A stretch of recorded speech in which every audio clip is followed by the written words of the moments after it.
जोहार अपन देखा थो न्यूज पेज 21। मैं हूं अपन के संग ललिता चक्रधारी। चलो शुरू करथन बिहिनिया के खबर। भानु प्रतापपुर उपचुनाव ले 14 दावेदार के नाम वापस लिस। कांग्रेस के सावित्री मंडावी, भाजपा के ब्रह्मानंद संग 7 उम्मीदवार मैदान में। 5 दिसंबर के हो ही मतदान। छत्तीसगढ़ के आदिवासी लड़की रिया इक्का बनीस मिस इंडिया। रैंप ऊपर वॉक कर जीते सबके दिल। टीम इंडिया न्यूजीलैंड में T20 सीरीज के आज खेली तीसरा मुकाबला। पीएम मोदी रोजगार मेला के तहत 71,000 युवा मल्ला जॉब लेटर सौंपी।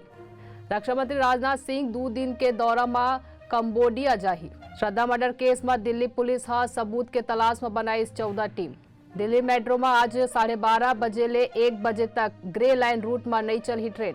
आप ऊपर बीजेपी के बड़ा हमला। सत्येंद्र जैन ऊपर रेप के आरोपी ले मसाज कराए के आरोप लगाइस। उत्तर प्रदेश में सीएम योगी आदित्यनाथ आज दिल्ली, नोएडा और गाजियाबाद के कर ही दौरा।